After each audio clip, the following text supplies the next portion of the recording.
Hello everyone and welcome back to another reaction video. Today we're taking a look at Napoleon's invasion of Russia 1812, perhaps the defining event of the Napoleonic Wars that will cause Napoleon's eventual downfall. So without further ado, let's get going.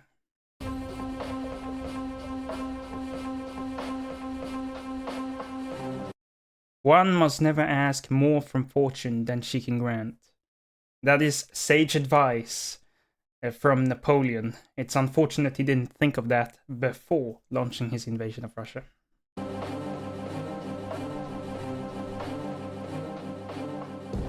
Russia, 1812. Napoleon invades his former ally with the largest army Europe has ever seen. But for the French Emperor, the decisive blow remains frustratingly beyond reach. Russia's resilience is unlike anything he's ever encountered. And as winter closes in, his army begins the most infamous retreat in history.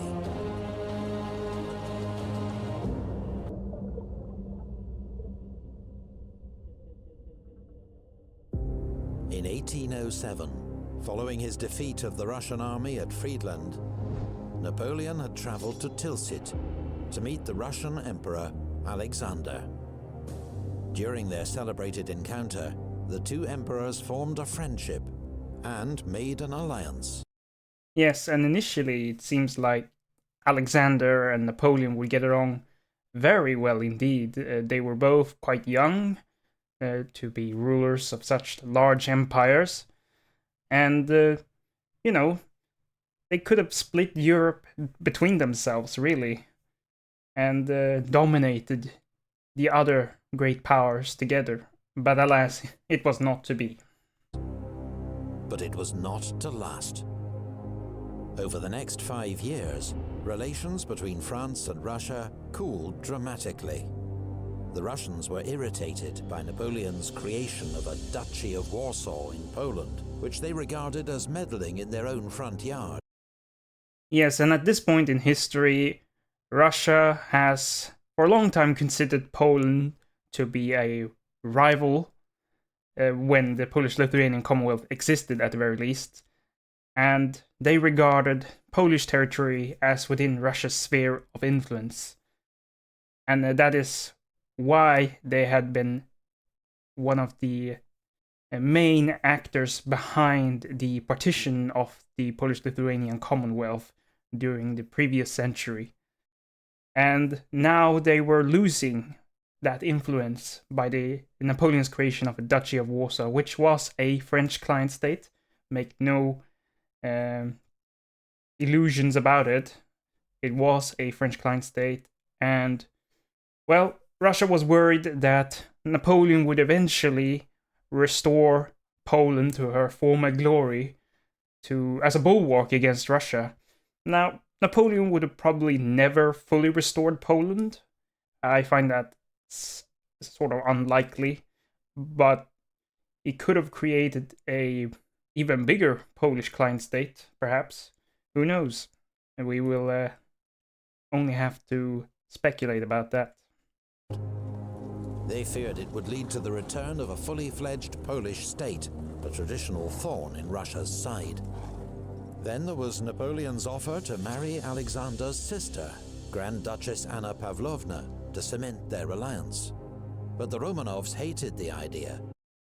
Yes, the one leading the opposition against Anna Pavlovna marrying Napoleon was Maria Feodorovna, which was Alexander I's mother.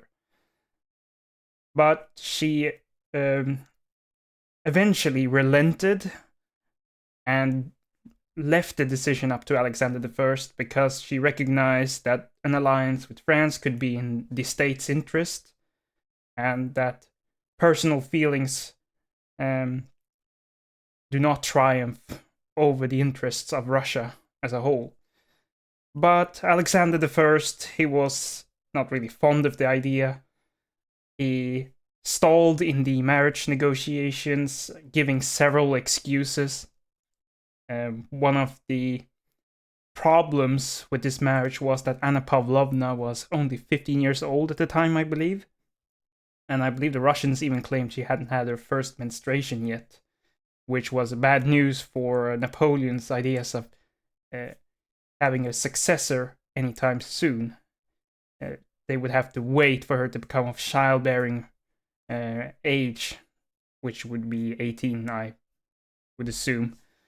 And there's also the problem of religion. Anna Pavlovna is, of course, a Orthodox Christian, while Napoleon is a Catholic, and that would create all sorts of religious issues about how to go about that that needed to be resolved.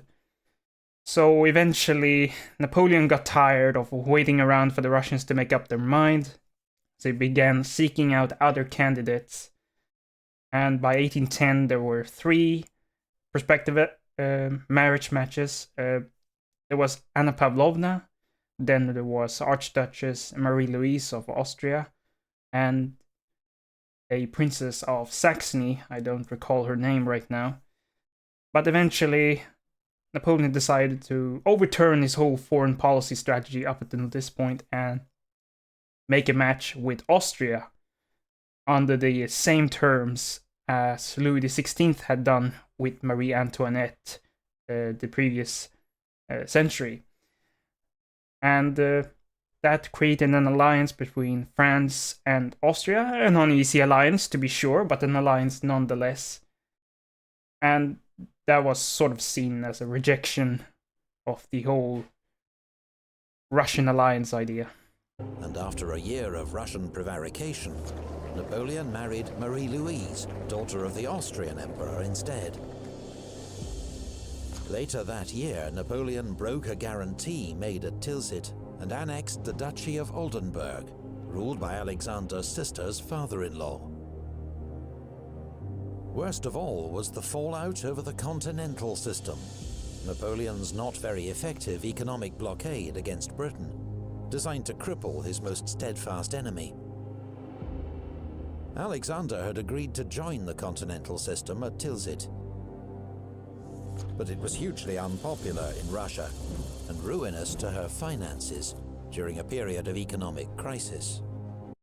Yes, by the end of 1810, Alexander I basically ended the continental system in Russia and resumed an illicit trade with Britain, which of course was not allowed under the treaties of Tilsit. But at this point, looking at the statistics, like we have those before us right here, it's quite obvious why Alexander I needed to do this. And not only to stabilize state finances, but also to keep the aristocracy and so happy. And of course, Napoleon was very keen on enforcing the continental system, so when he found out that this was happening, war seemed to be the inevitable outcome at this point, because it all adds up, you know? The marriage not going through, the continental system, their complaints of the Duchy of Warsaw. It was clear to all involved that these two powers would butt heads eventually. When Napoleon found out that Russia was flouting the rules of the system and had resumed an illicit trade with Britain, he was furious. With both emperors accusing the other of bad faith, their two countries began preparing for war.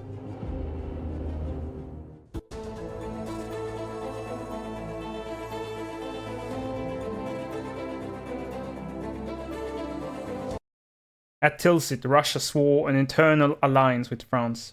Now she breaks her oath. Does she believe us degenerate? Are we no longer the soldiers of Austerlitz? Napoleon's Bulletin to the Grande Armée, 22nd of June 1812. This is a classic proclamation by Napoleon to rile up his men and to garner public support for this invasion.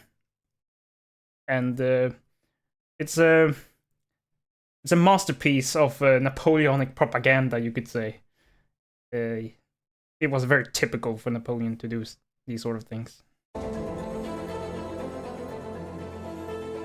Napoleon knew an invasion of Russia was a massive undertaking. Yes, and contrary to popular belief, Napoleon actually had some idea of what to expect going into Russia. He had studied previous campaigns, especially Charles XII's campaign of Sweden, his campaign into Russian territory, and he got an idea of the logistical undertaking that would be required in order to achieve positive outcome during this campaign. Especially as he still had an unfinished war in Spain. That was little tying thing down too. more than 200,000 troops. Nevertheless, in 1811, he began to assemble the largest army Europe had ever seen. Around 600,000 men, though less than half of them were French. The rest came from allied states across Europe. There was a Polish corps from the Duchy of Warsaw, led by Prince Poniatowski, a corps from each of the German kingdoms of Saxony, Westphalia, and Bavaria, from the Kingdom of Italy, as well as Swiss, Dutch, Croat, Spanish, and Portuguese units scattered throughout the army. There were even contingents from Prussia and Austria, France's recent enemies, now uneasy allies. Some of these allied troops, such as the Poles and Germans, were as reliable as their French counterparts. Others were very inexperienced. Yes, this was the problem with assembling such a huge army. The problem is it couldn't possibly, all of these 600,000 men couldn't possibly be supplied from France. So Napoleon had to rely on others to fill the gaps, so to speak. And the Germans and the Poles, as they said, were very reliable troops. They were very effective allied troops to Napoleon's armies throughout all of his campaigns, really.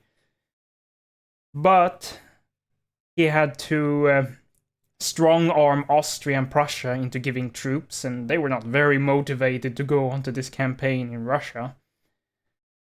And then he, of course, had several other ethnicities. Can't get that word right. He had Spanish, Portuguese, Dutch, Croats, you name it, and Italians too. And these were subpar troops at best, and it also created language barrier issues and the cooperation issues generally. The army has sometimes been called the Army of 20 Nations, and you could see why. Or, like the Prussians and Austrians, reluctant to be there at all. This gigantic formation was deployed in 3 armies.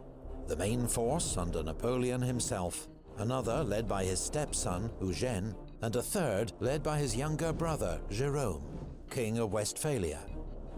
Neither of these two were experienced commanders. Though one would distinguish himself on campaign, the other would not.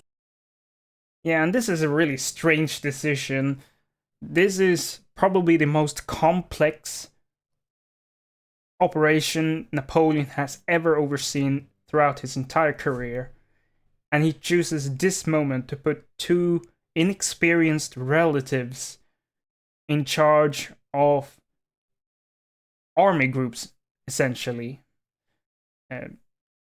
Eugene certainly had some military experience. He had been viceroy of Italy since 1805, I believe, and he had led the army of Italy on several campaigns, though with the assistance of military advisors, such as Marshal MacDonald, for example. And then we have Jerome, probably the least able of all of Napoleon's relatives. As King of Westphalia, he was very inefficient. He was a big spender. His court at Westphalia spent almost as much as Napoleon's court. And considering the difference in prestige and size of the courts that Napoleon and Jerome held respectively, it's quite an achievement. And he was not a capable military commander, as we will see. On their left flank, Marshal MacDonald led 10th Corps with a large Prussian contingent. while the right flank was guarded by General Schwarzenberg's Austrian Corps. Another 100,000 troops were in reserve, including Marshal Victor's 9th Corps. Initially, the Russians only had 220,000 men to face this juggernaut, organized into Barclay de Tolly's 1st Army, Prince Bagration's 2nd Army, and General Tomasov's 3rd Army. They would be outnumbered 2-1. But in the run-up to war, Russia scored 2 crucial diplomatic triumphs. Sweden had been at war with Russia just 3 years earlier, a conflict which cost her Finland. Yes, and the Swedish loss of Finland was really a national trauma and remained so for throughout the 19th century, really. And there were several talks throughout the 19th century about retaking Finland. And you have to remember, at this point, Finland had been an integral part of the Swedish Empire for at least 500 years. And it was known as the eastern half of the empire, basically, and it was all lost in one war. And so you could see how this was a very traumatic event that really should have turned Sweden into a anti-Russia party in this conflict. But something happened, which I'm sure they will talk about here. By a curious turn of events, Sweden was now ruled by Napoleon's ex-marshal Bernadotte. But after Napoleon occupied Swedish Pomerania without warning, a furious Bernadotte promised Russia that Sweden would remain neutral. Yes, by a very curious, and when I say curious, it's a very curious chain of events that led to Marshal Bernadotte to become Crown Prince of Sweden, and I'm sure we get to talk about that story sometime. Don't have time for it right now. But Marshal Bernadotte was adopted by Charles XIII, the then current ruler of Sweden. He was old, he was childless, and so this adoption was very beneficial for Sweden. Now, initially they had gone for Danish Crown Prince, but a freak riding accident had killed him. And so they searched for a capable general and administrator out in Europe. And of course, considering the situation by 1810, when Napoleon had just won the Wagram campaign, going to the French to look for a suitable successor seemed like the obvious option.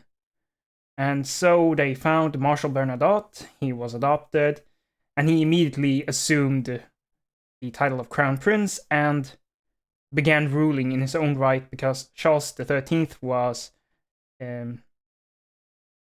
after a stroke he had very hard time governing, and so Bernadotte made all the key decisions from 1810 onwards. And since he was a Frenchman at heart, he didn't really care about the loss of Finland, unlike many other native Swedes. And so he began a massive reorientation of Swedish foreign policy, which was very firmly pro-Russia, anti-Napoleon, and he established a great working relationship with Alexander I. And suffice it to say, Sweden won't be joining on Napoleon's side in this conflict. Meanwhile, a peace treaty with the Ottoman Empire ended Russia's 6-year war against its southern rival. Russia is always eternally at war with the Ottoman Empire, and that's one thing you need to know about Russo-Turkish history. It's that these people fight each other all the time. These two agreements secured Russia's flanks from any strategic threat and freed up troops to face Napoleon's invasion.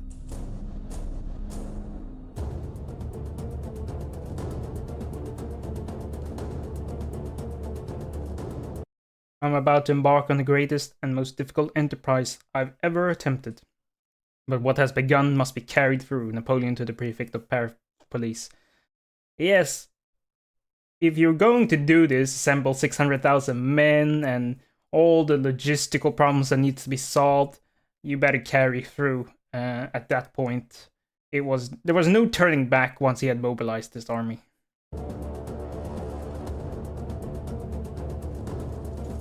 On the 24th of June 1812, French troops began crossing the Niemen River into Russian territory.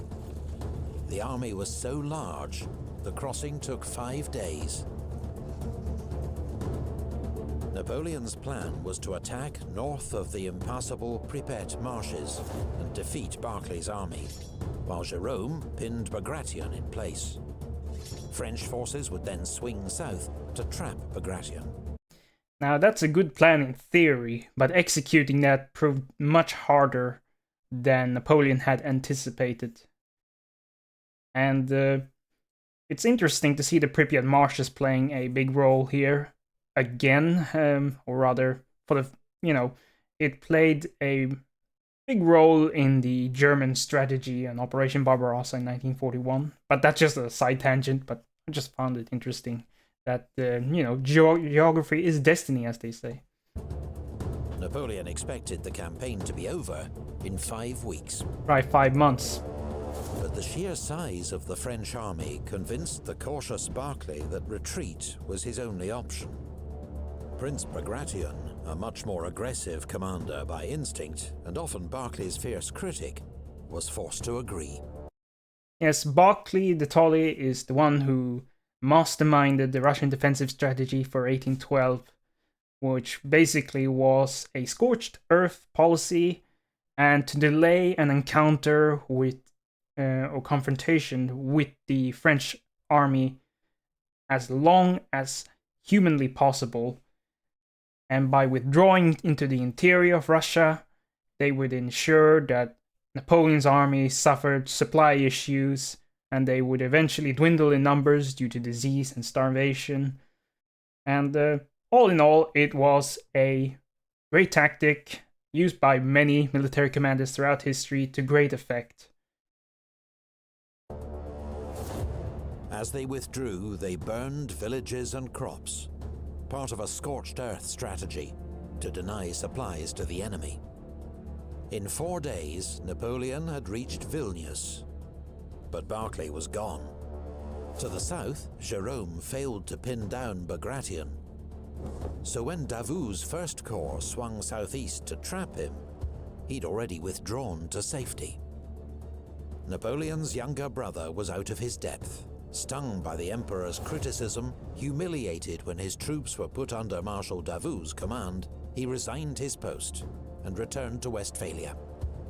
The campaign was already beginning to expose serious flaws in Napoleon's plan.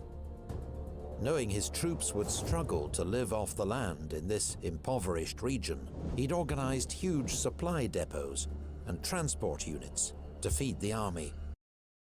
Yes, and as I said before, Napoleon was aware of the challenges involved in invading Russia. He knew that these parts of Western Russia was very poor, and there was not much to live off the land here, which what the Grand Armée usually did. That's how they were able to move so fast, because they forewent having huge supply trains like in the olden days, and instead relied on foraging to maintain the army and keep up pace with the enemy. But in this case, it was inevitable that he would have to use supply units. And when they say huge supply depots, they mean huge supply depots. Danzig, I believe, had enough stores to supply 400,000 men for 50 days, which is just... Imagine how much food you need to have such stores. Like, it's quite unimaginable to me. And then we have Warsaw, for example. I believe it was a huge ammunition depot with lots of cannons and cannonballs. And yeah. The problem, though, as Napoleon would soon discover, is that Russia's infrastructure really is terrible at this point. The roads was really nothing better than dirt tracks in most cases. And so the heavier wagons that rolled well on German roads, for example, couldn't really be used in Russia. They would just get stuck in the mud when the thunderstorms came. And so they had to switch to using lighter carriages, and they couldn't carry nearly as much supplies. And this only exacerbated the logistical situation, and yeah, it's gonna turn into a whole nightmare. But wagons rolled slowly along Russia's bad roads, which were turned to rivers of mud by summer thunderstorms. The army had to make frequent stops to allow its supplies to catch up. Bad news for Napoleon's plan to catch the Russians, but a much-needed relief for the many thousands of young conscripts in his army, not used to hard marches day after day. Many were soon dropping out with exhaustion. Others deserted. There were also huge problems of command and control over a vast multinational army that was 3 times bigger than any Napoleon had commanded before. La Grande Armée, once famed for its speed of maneuver, had become a lumbering beast. After a pause to rest and regroup at Vilnius, Napoleon resumed his advance. Barclay continued his retreat to Vitebsk, where he hoped Bagration's Second Army would be able to join him. But Davout blocked Bagration's path at Sultanovka, forcing him to make for Smolensk instead. At Vitebsk, Napoleon clashed with Barclay's rearguard, but once more the Russians escaped, after setting fire to all the stores they couldn't take with them. Meanwhile, 300 miles away, on Napoleon's southern flank, Russian Third Army attacked and defeated the Saxon 7th Corps, forcing Napoleon to divert Schwarzenberg's Austrian Corps to their aid. You can see how problems are starting to really get exacerbated at this point. Napoleon needs to protect huge and long exposed flanks from other Russian armies coming from other parts of the country. And they will try to squeeze Napoleon and cut off his supply route and a line of retreat. And this will be an ongoing issue that will only get worse the further Napoleon advances into Russia.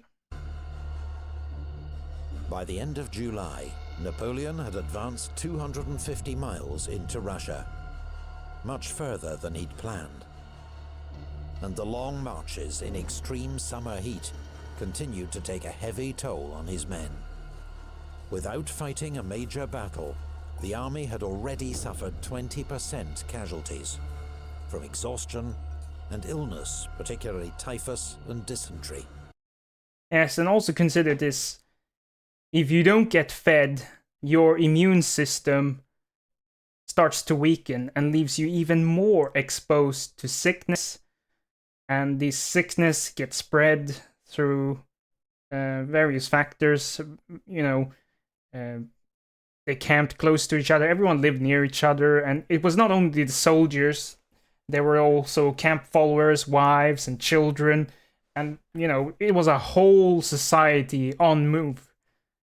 And that created lots of sanitary issues. And then we have the fact that if you don't get enough food, what do you do then? Then you get desperate. You drink muddy water, you drink spoiled or rotten food, anything you can, and that only creates more problems. So yeah, this is a negative spiral that will continue to worsen as time goes on. The army had entered Russia with 250,000 horses, but they were now dying at a rate of 1,000 every day. That is an absolutely insane number. It wasn't just cavalry horses that were dying, but the very horses that were supposed to haul the army's transport wagons, making a bad situation worse. This crisis in horsepower came just as the French light cavalry, Napoleon's eyes and ears, met their match in Russia's Cossacks.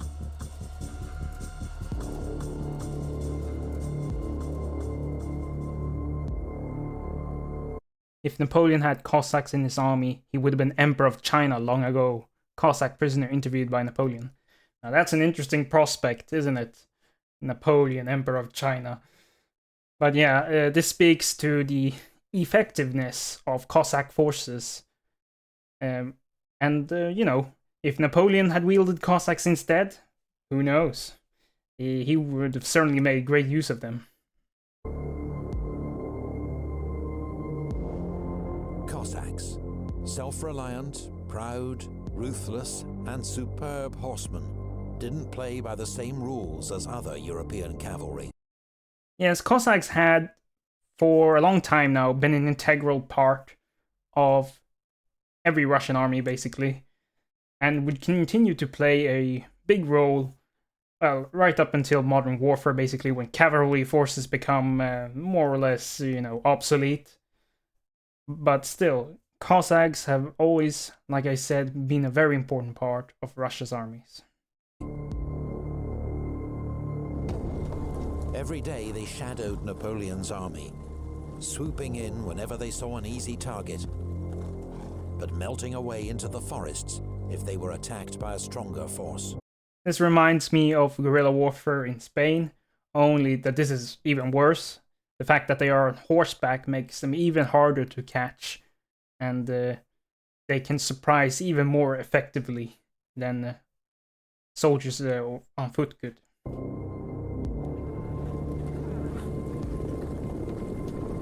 Cossacks, as well as Russian partisans, made hit-and-run attacks on French supply lines and depots, forcing Napoleon to divert thousands of troops to their defense.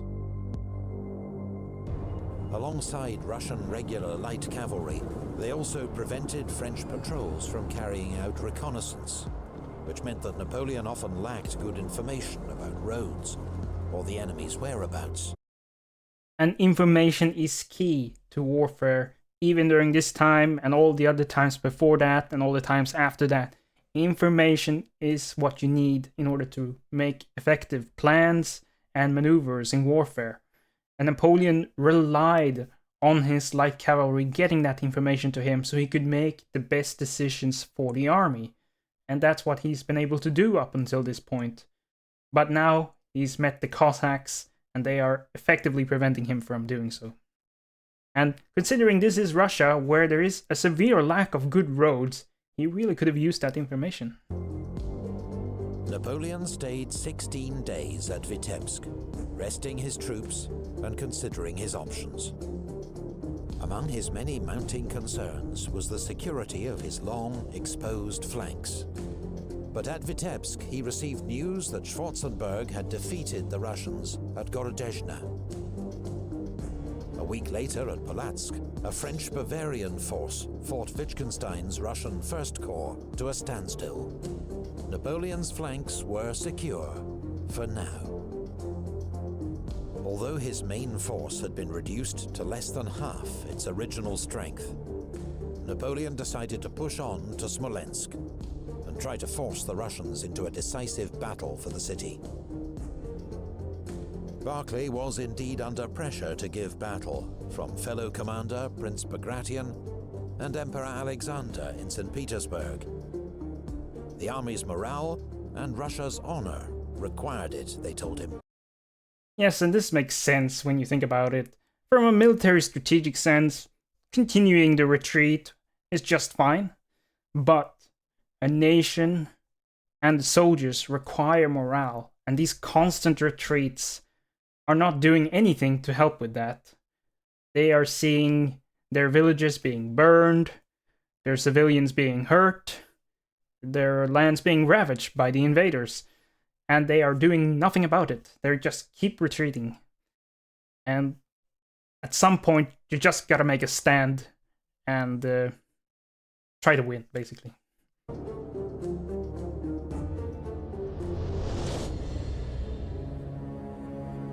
With the First and Second Russian armies finally linking up near Smolensk, Barclay decided to attack Napoleon's army, which he believed was concentrated around Rudnya. The offensive was led by General Platov's Cossacks, who surprised a French cavalry division at Inkova. But alarmed by false reports that Eugene's Fourth Corps was outflanking him to the north, Barclay called off the attack.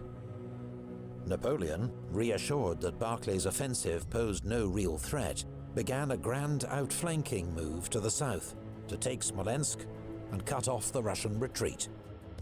The so-called Smolensk maneuver was Napoleon at his best. Yes, truly was Napoleon at his best. Napoleon loved grand outflanking maneuvers, and most of the time they actually worked really well. It was the grand outflanking maneuvers was one of the decisive factors behind his early victories during the 1796 Italian campaigns, for example, and he would continue to use it throughout his career. But as we will see, there are some problems involved in this maneuver that we will see. Using Murat's cavalry to screen his movements and keep Barclay in the dark, the Emperor reached the Dnieper on the evening of the 13th of August. His engineers quickly threw up 4 pontoon bridges, and by dawn the next day, his army was across. Marshal Davout led a second column across the river at Orsha. But a single Russian division, the 27th, fought a heroic fighting retreat from Krasny, delaying the French advance and buying time for Bagration to reinforce the Smolensk garrison. The chance for a surprise assault on the city was lost. And as the Russian army began to pull back, Napoleon displayed an uncharacteristic lack of urgency, even halting the army for a parade to mark his 43rd birthday. And when I say uncharacteristic, it really is very strange. This is not something Napoleon does, really. He was a very impatient man. He had no time for theatrics and grand gestures and all that stuff, really. Especially not during a military campaign, which makes this all the more befuddling to me, why he decided to do this right now. But by 1812, Napoleon is not the same man he used to be. And I think this is due to the fact that physically, he was not as well as he once was.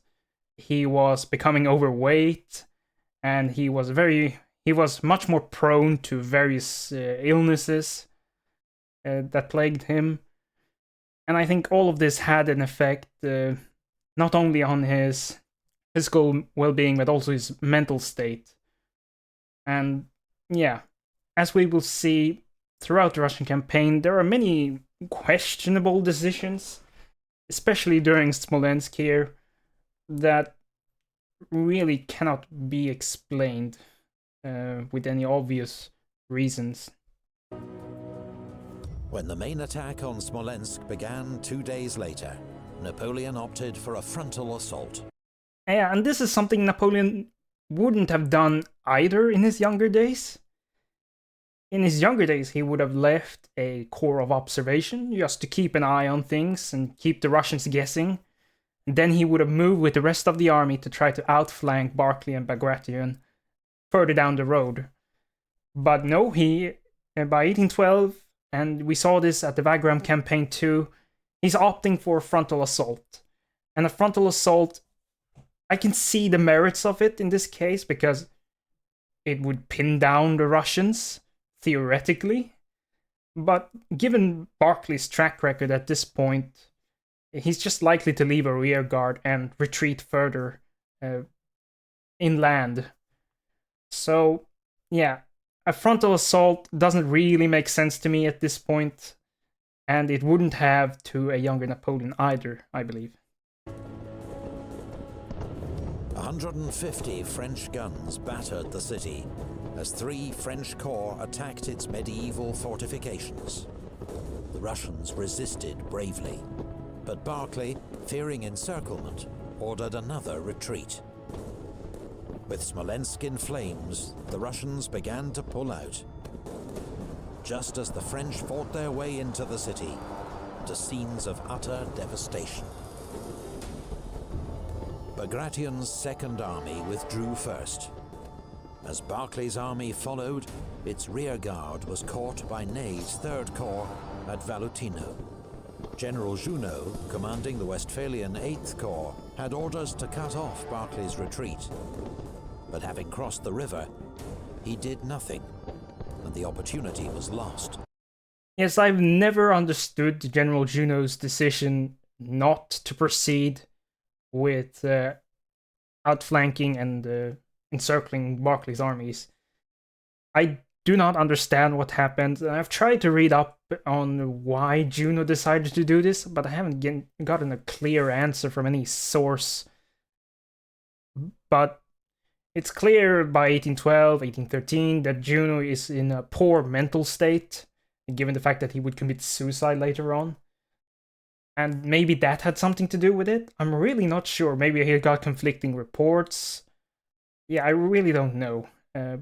But in any case, this was perhaps the best opportunity Napoleon would get to at least destroy one Russian army, and he didn't get to do that.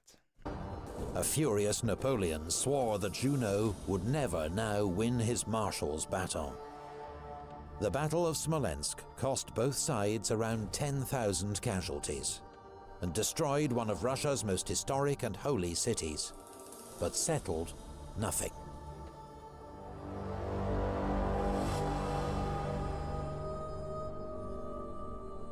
Before a month is out, we shall be in Moscow. In 6 weeks, we shall have peace. Napoleon at Smolensk. Yes, that would have been the case if the Russians had a similar mindset as the Austrians or the Prussians had. But Russia is a different beast.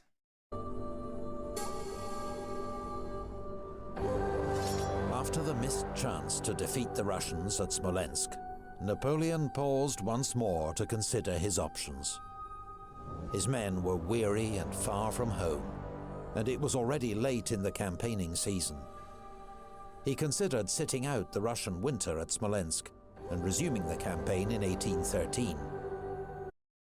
Yes, and if he was going to continue with this campaign, that is probably the most sound decision he could have made, while still keeping a large part of his army intact. But Napoleon was a gambler. He decided to push on to Moscow, believing that taking Moscow would end the war. And he probably deluded himself into thinking that way, because at this point he's embraced the sunk fallacy cost concept, which means that when you've invested so much already, why not push on a little bit more, and maybe you can win. But that's not what's going to happen. But now he was just 230 miles from Moscow. A century earlier, Peter the Great had moved Russia's capital to St. Petersburg. But Moscow remained its historic and spiritual heart, a prize for which the Russians had to fight. Napoleon, always a gambler, decided to push on. The Russians faced their own dilemma. Emperor Alexander had experienced a kind of religious epiphany that summer and rallied the Russian people to the country's defense, describing the war with Napoleon as a war to save Holy Mother Russia from the Antichrist. This is curiously similar to how the Spanish portrayed Napoleon. He was also portrayed as the Antichrist. And maybe this has something to do with the fact that Alexander I has a very curious personality, to say the least. He would often have several narratives in his head at the same time, and at some points he was very religious and had a very religious mindset. At other times he did not. He didn't care a lick about religion, and he's all around a bit... he almost has a personality disorder or something. Yeah, that became very evident, at least in the Congress of Vienna negotiations in 1815, but I digress. For months, the emperor had received conflicting advice to stand and fight or retreat. Now he decided change was needed. The cautious General Barclay kept his job, but the emperor summoned General Mikhail Kutuzov to take overall command of Russia's armies. Kutuzov had been beaten by Napoleon at Austerlitz 7 years before, but he'd since won several victories against the Ottoman Empire and was a true Russian, loved by the troops. Yes, and I think this was a prudent decision by Alexander I. I think Russia's armies was in need of some sort of central authority figure to not only bolster troop morale, but also to bring a more coherent strategy, perhaps, other than just delay, delay, delay. And Kutuzov decided to change things up a bit. Although Kutuzov agreed with Barclay's strategy of delay, he saw that constant retreats were destroying the soldiers' and the nation's morale. If Moscow was given up without a battle, the fallout could be disastrous. And so, 70 miles west of the city, near the village of Borodino, the Russian army prepared to make a stand. Europe was about to witness the bloodiest day's fighting of the Napoleonic Wars. Alright, that's it for this video. Next time we'll be taking a look at the Battle of Borodino, the bloodiest day of the Napoleonic Wars. That will be very interesting indeed. But until then, if you liked the video, please leave a like. If you'd like to see more, subscribe. And you know all of this. If you have anything more to add, some contexts that could be interesting, please leave a comment. I always read the comments and try to respond. And we can all help learn new facts and new things. But yes, with that said, I'll see you guys next time.